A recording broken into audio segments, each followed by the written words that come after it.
She seemed to arrive, fully formed, at the Public Theater in 1998, an American playwright with a fresh new voice and a play about two women with boyfriends and a very passionate kiss. Welcome to Women in Theater. I'm Linda Weiner, theater critic and arts columnist of Newsday. And our guest is Diana Sun, whose playful, tragic, and inspirational Stop Kiss was the sort of playwriting debut that defines the term breakthrough.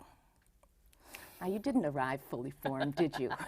There was a you before Stop Kiss, oh, yes? Yeah. I mean, You've been writing plays for a long time? yeah, I've been kicking around, mostly downtown theater for probably 8 to 10 years before Stop Kiss debuted. You know, I started as an intern at La Mama as a senior in college. At NYU? Yeah. Yeah. You know, wrote plays and, you know, my first production, I was Xeroxing the flyers, during rehearsal and all that stuff. Bake sales, do you know what I mean? Like, yeah.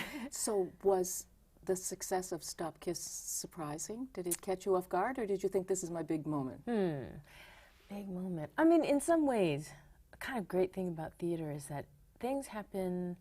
I mean, I was a success in the world of my one-bedroom apartment on the Lower East Side. Do you know what I mean? Yeah. Like, it wasn't like, I stepped outside, you know what I mean, and people started applauding. Yeah.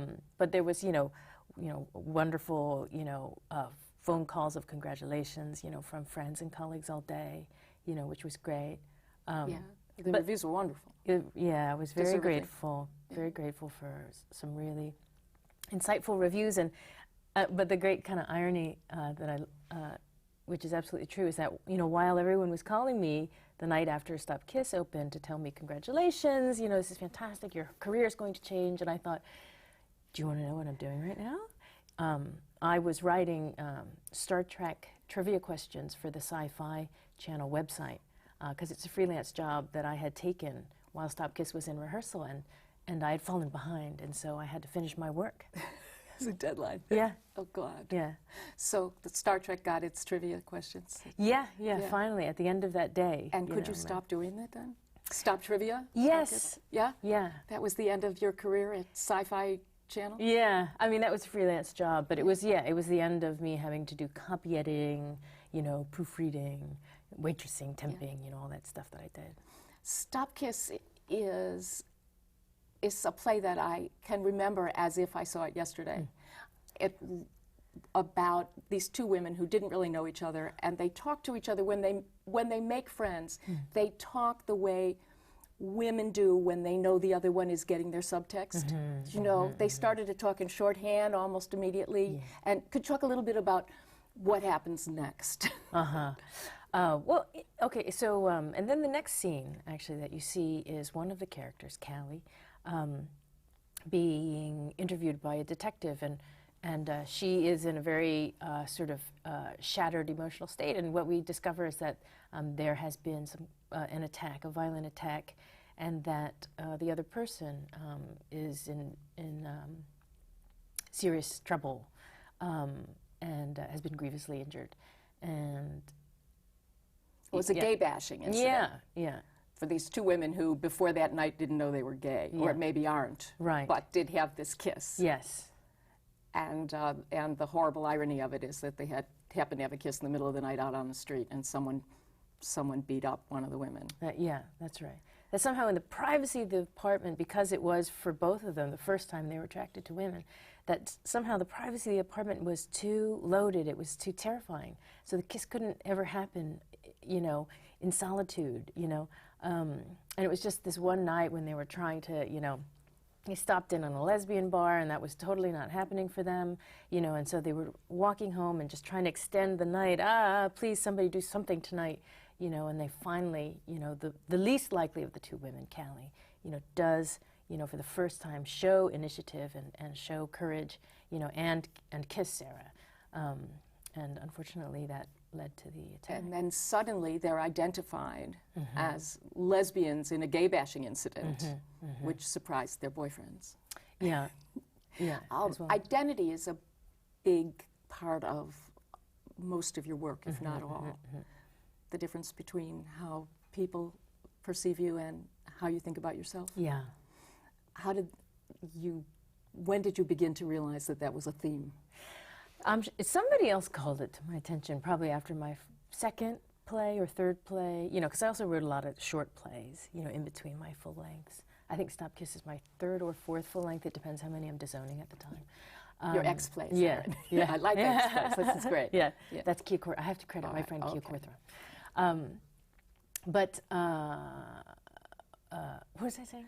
Identity. Oh, yeah, yes. Yeah, somebody else pointed that out to me. I mean, because I think that things that tend to naturally be, you know, themes, you know, are things that you unconsciously write about, and it does take an outside person to point it out to you. I'm sure, I mean, you know, and once somebody said it, I could look back at, you know, my writing and my life and say, oh, I think this is the source of it. You know, for example, I grew up in a really small town. I grew up in Dover, Delaware. Wherever that is. Yeah, exactly. And, you know, very few Asian Americans. And it would be very jarring for me, you know, to be with a group of my, you know, girlfriends, you know, just cruising the mall looking for, you know, eating pizza and checking out, you know, boys and, you know, squirting each other with Love's Baby Soft perfume and stuff like that. And, you know, all of a sudden some guy would say, you know, like, hey, Ching Chong, you know, or like, you know, like, hey, do you really eat rice or something? And I would be so shocked. Like, me? You're what? talking about me? I have no idea. You know what I mean? Like, my identity at the time was I am one of these, you know, friends, you know, and I'm a teenage girl, or, you know what I mean? And suddenly it was like, oh, no, you're not. You know, you're something I have stereotyped ideas about. And so I've always found that jarring, you know. Also as a, you know, as a woman, like sometimes doing things that felt very natural to me, you know, especially as a girl growing up, you know, and then people would say like I love to play football, you know, and I was the first girl to play flag football in elementary school. And I remember instead of people saying to me like, wow, you're a really good athlete, or like, you know, oh, great catch or something, all the adults would say, you're such a tomboy. You know? Yeah. Or good for a girl. That's so good for a girl. Yeah. So your play Boy develops that idea in some ways, apropos of your mother having all these sisters. Yeah. I guess I would have to say that was the genesis of the idea of the play. The play is about a girl. She's she's the fourth daughter, you know, in this imaginary family. They live in kind of a never land. And, you know, they're desperate for a son, and here she comes, she's another girl, and so they disguise her as a boy. And she grows up, in fact, thinking she's a boy until, you know, the critical part of the play. And I did get the idea from it one day. I remember thinking about my mom and how she has 6 sisters, you know, and it's not like in This was in Korea? Yeah, in Korea, you know. And I remember her telling me that eventually they had adopted a cousin, a male cousin, because you had to have a boy in a family. Yeah. Isn't that crazy? Yeah. Did she resent it? No, she adored him. Adored him, yeah. Now, unless I'm mistaken, there isn't a great Korean-American playwriting movement, right? No, although there's many more. There's a lot more. There's a lot of exciting young ones. Yeah. Yeah, much younger than myself. But you really don't write about culture clash, except for one play. Yeah, Raw. right. Is it called Raw or is it Raw. called R-A-W? It is called Raw. Okay. Yeah. Except that's Raw the 'cause one. I'm a woman. That's the one play that deals with Asian American women specifically and how men look at them. Yeah. And it's 10 minutes long. Yeah. That was it. Yeah. That was it. I like 10 minutes Yeah. long. And I really felt like I had to, everything I needed to say about that particular thing, I did say in that play, because people wanted me to expand on it, and I just thought, this is it. It's a punch, and you know what I mean. And so, is it again one of those identity things that people expect you then to be writing plays about the Korean American experience, and you're just writing about the American experience? Yeah, I mean, in some ways it's a generational thing, you know, and I think that my generation is a little bit, you know, the sort of, undefined, you know, because there's a generation, you know, before me who wrote about, you know, culture issues because Asian American culture was unknown, you know, before then, and so they were writing stories that had not been told before. And I think that the Asian American youngers that are younger than me now, you know, are writing about anything, or they're writing about culture in a very kind of unexpected, iconoclastic way, you know, non-linear narratives and stuff. So, you know, me and a couple others, somehow we, you know, we're the kind of, we were doing different approaches. I don't think that there is a kind of definable style for us. Yep. Do you think it's because you were raised in a mixed race city where, Yeah. except for walking through the mall, you really weren't all that aware of it till you get to New York? Yeah, yeah. I mean, my parents came to America to be Americans. You know, they didn't come to live a little Korean life, you know, within America. They spoke English to each other, you know, even though, except when they wanted to talk about my brother and I in front of us, then they spoke Korean. And counting, they counted in, you know, but otherwise they really were committed to my brother and I being American. So that's how I grew up, you know what I mean? In Stop Kiss got an award for the best new play of the year from GLAAD, which is the Gay and Lesbian Alliance Against Defamation. Yeah. And, you know, you're married and you have a young son now, and you got a little bit of resentment from gay people, Yeah, I guess. Yeah. You know, how dare you write about this? That must have been annoying. It was painful. Yeah. I never got it face to face. Nobody ever approached me and said, I have a problem with this. I want to talk to you about this. It was more reading about it or hearing about it third hand. Oh, did you know that I have a gay friend who said this, you know, or whatever. The most painful, and I just, in the end, I was quite upset about it, interpretation of the play, you know, was that because this kiss leads to an attack, that the message of the play was, if you come out, you will get beat up. Oh. So then they heard the title as Stop That Kiss. Yeah. Which is horrible. Which is never what I intended. It actually never even crossed my mind as, you know, this is a scenario that I hope to avoid, you know. I mean, it never occurred to me that that could be an interpretation of the play. And I have done a screen adaptation of it, and there is something that I have done with the ending, which is a little bit different than the play, which I think makes it impossible, hopefully, to think that that is, to interpret that message. Now, the play goes back and forth in time. Yeah. So that we meet these women and we're, you know, crazy about these women, and then in the next scene we find out something horrible has happened. Mm-hmm. And I remember thinking, instead of having this feeling of, oh dear, she's going to hurt these people I like now, you'd built up this trust that you weren't going to betray these characters. And is the movie now going to be linear, chronological, or can you still be going back and forth in time? Yeah, it does go back and forth. I think it's crucial. That's the way I conceived this story. Do you have a director? I mean, is it at that point? Or? Yeah, no, not yet. Not yet. Yeah, and who knows? I may still be working on that. It's, you know, it's hard to tell when you're done. Deadline's the only way I know. Yeah, right. Someone takes it from me, yeah, and I know I'm done. Exactly. Yeah. I did want to say something about. That for me, ending with the kiss. The fact that it was met with violence, to me, is more a statement about what does happen, not what I want to happen. Do you understand? Do you know what I mean? Absolutely. It's not that when people, you know, come out, it's not like people cheer. You know, it's not a welcome, you know? And so we're so glad to hear it, right?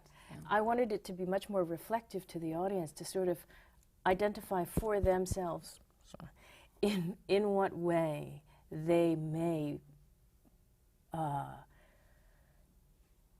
provide that kind of response themselves.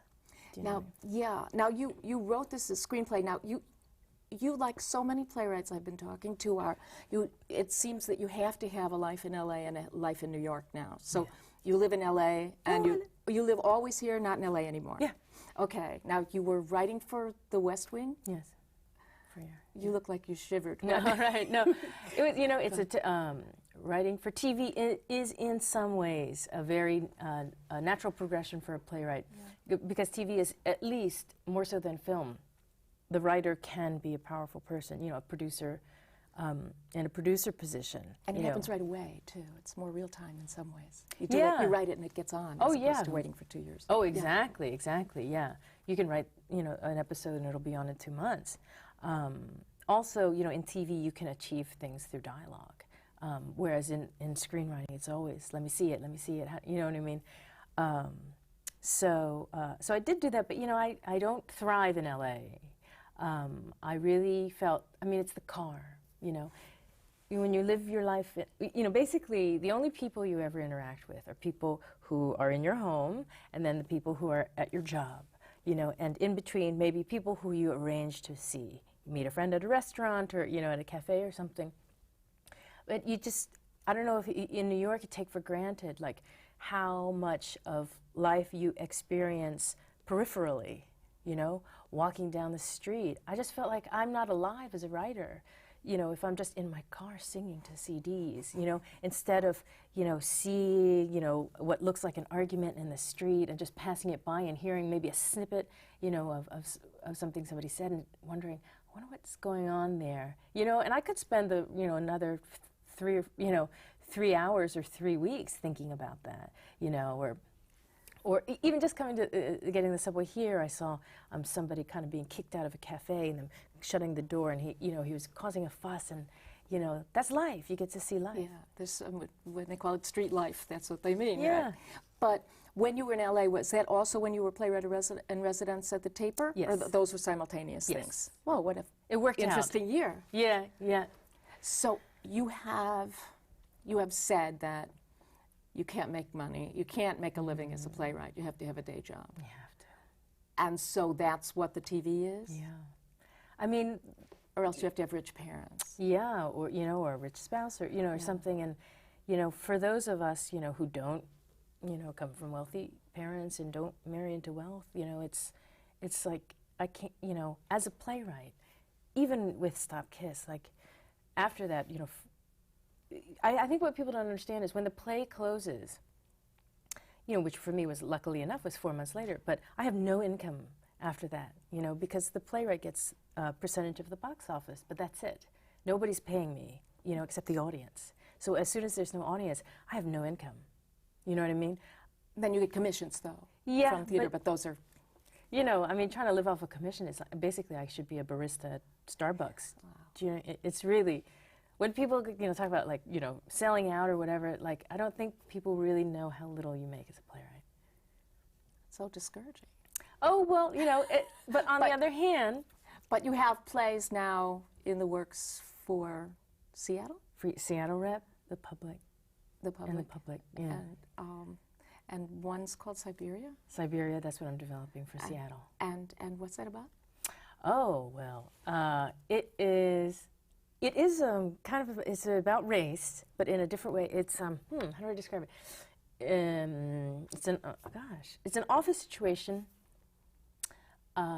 where an African-American employee is fired under perhaps some cloudy circumstances. And in some ways, it becomes kind of a whodunit in terms of somebody gets some information to him that helps. He files a you know, racial discrimination suit. And you kind of have to guess who it is, you know. Is it his, you know, white buddy? You know, is it the African-American woman at the company? Is it the Asian-American woman? You know, so you get to explore, like, different reasons why people might have wanted to help him and bring the company down. Wow. And you always try to get mixed races for your... I love, there was a quote that you said, I don't know anybody who lives in New York and only knows white people. Yeah. Or only knows Asian people. Yeah. Or only knows black people. Yeah. Really. Yeah. So, do you have any control on casting outside of when you're there? Oh, yeah. Well, outside of when I'm there. Yeah. I mean, certainly when I am involved in the productions, then, you know, it's easy to cast actors of color who are excellent actors and perfect for the roles. Then once you get outside of New York, it does become difficult at times because, you know, if it's a small theater in a small town, you know, and they don't have, you know, relationships, you know, with actors of color. You have to order on the internet. www. Mixedrace.com. Yeah. I know that something else that you said that really stuck with me is that your plays, you began to realize that what interests you is when an irreparable event happens in a moment and changes everything. Yeah. And that grew from you think, the moment when your mother had her stroke? I think that was, you know, that has been a big experience for my life. Yeah, you know, where you know, I assumed that probably, you know, the fate of my life would be that it would be so crushingly normal, you know, and I was 18 at the time. And you were there. And I was there. You know, I was home from Christmas break, my first semester at NYU, lying on the floor watching MTV, you know, and my mom walked in and she said hello, but then she had, you know, massive cerebral hemorrhage. And so, you know, you know, she's alive, but she, you know, suffered severe brain damage. And so, you know, so the fate of my life has not been that my life is crushingly normal. You know, neither has it been for anyone in my family since then. And is she well enough to see your plays, to know what's happening? They saw Stop Kiss, because because it's such a big deal, you know. And it was, and my brother helped out because they stayed at my brother's place and stuff up in Westchester, and so it was a great, you know, great kind of family effort. And it was hard for them. It's a long drive for her from Delaware, and it's just you know, uncomfortable and stuff. But it was they enjoyed it. They were incredibly gracious, and because they didn't want you to do this with your life, right? Oh yeah, I mean they, you know, they didn't want me to starve. Yeah. You know, their concern was, you know, we're, you know, Korean immigrants. We grew up during the war. You know, we didn't come to America so that you could be poor and suffer. So that was their, I guess, their beef, you know. But once I kind of really showed that I was serious about it and showed a commitment to it, then what they said is, well, it doesn't matter what you do as long as you do it well. So they were okay. That's so nice. Yeah. And your brother is not in the biz. No. And your husband is not in the biz. No. He's in computer? Yeah. Yeah. Yeah, works at the Museum of Natural History. And now you have number one son? Yeah. And you did say that you're beginning to find out the secrets that women never tell other women until they're already mothers. What are these secrets? Oh, you want me to break the code? Never mind. Yeah.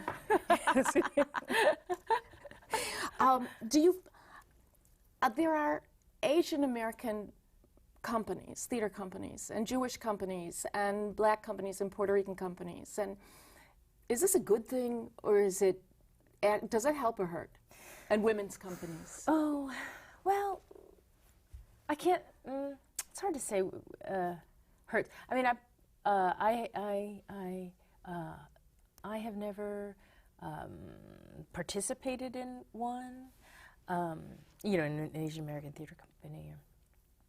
I think it can be helpful to young playwrights, you know, who are getting doors, you know, closed to them, and you know, it narrows the pool for them, you know. And I mean, if you're only one of, you know, 10 Asian American playwrights, you're going to have a more likely chance of getting a production than if you're one of, you know, several thousand, you know, in the whole country.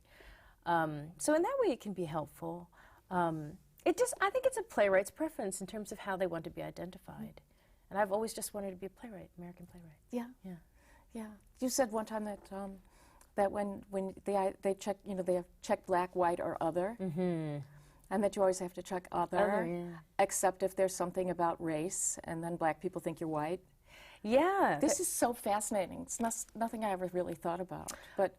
That's you do carry it around with you so that people decide who you are. Yeah. This was more like back then, you know, and like when I was a kid. I think now you actually do have a little box, Asian Pacific Islander, right? But back then it really was black, white, or other. And I remember as a kid, because I grew up in a very mixed neighborhood, you know, sometimes there would be like, you know, we'd go on a field trip and there was one of two cars, and did I go with my white friends or my black friends? And I remember there was a whole, you know, like, because they were both pulling me, hey, of course you're coming with us. You know what I mean? And like, hey, of course you're coming with us. I found myself in that position a lot, and Siberia is kind of about that. Oh, Siberia is about that. Yeah. Yeah, and then when you came to New York, you found out that black people and Korean people were supposedly didn't like each other. Right? Yeah, who knew? Had no idea. Yeah. I have a question about, since it's women in the theater here, as a woman, if there was one thing you could do right now that would change the theater for women, what would you do? It's kind of a little ethereal, sort of abstract, but I think the subjects that women write about sometimes naturally that outgrow from what their interests are are sometimes judged as being less important than issues than what men sort of gravitate towards. And I wish that people did not perceive subjects like motherhood, or relationships between women, as being trivial. I find there aren't very many women critics, and I find occasionally that I'll have a wonderful time at a play about women, by women, and I'd come home and I'll read my colleagues, most of whom I really respect, but I'll find out that it wasn't about anything, and that they were bored and they were annoyed, as if they didn't want to hear a women chat, women's voices. Do you know what I'm saying? Yeah. I think we're saying the same thing. Yeah. And have you been to Korea? Yeah, a couple times. Yeah. Not in a long time now, probably not in 10 years, but I've been there. Does it frighten you now because of the saber rattling that things in America could, just the neutrality of being a Korean American could change? I mean, we do have a way of flipping out over these things. Yeah. Gosh, I don't know. I sit so far outside of it, but then I see, a picture on the cover of New York Times, and, of South Koreans, really protesting against, and I don't know, I'm torn. Yeah. I'm certainly torn, because there is an identification, despite my, sort of lack of immersion in the culture. I see them and I identify with them. Yeah.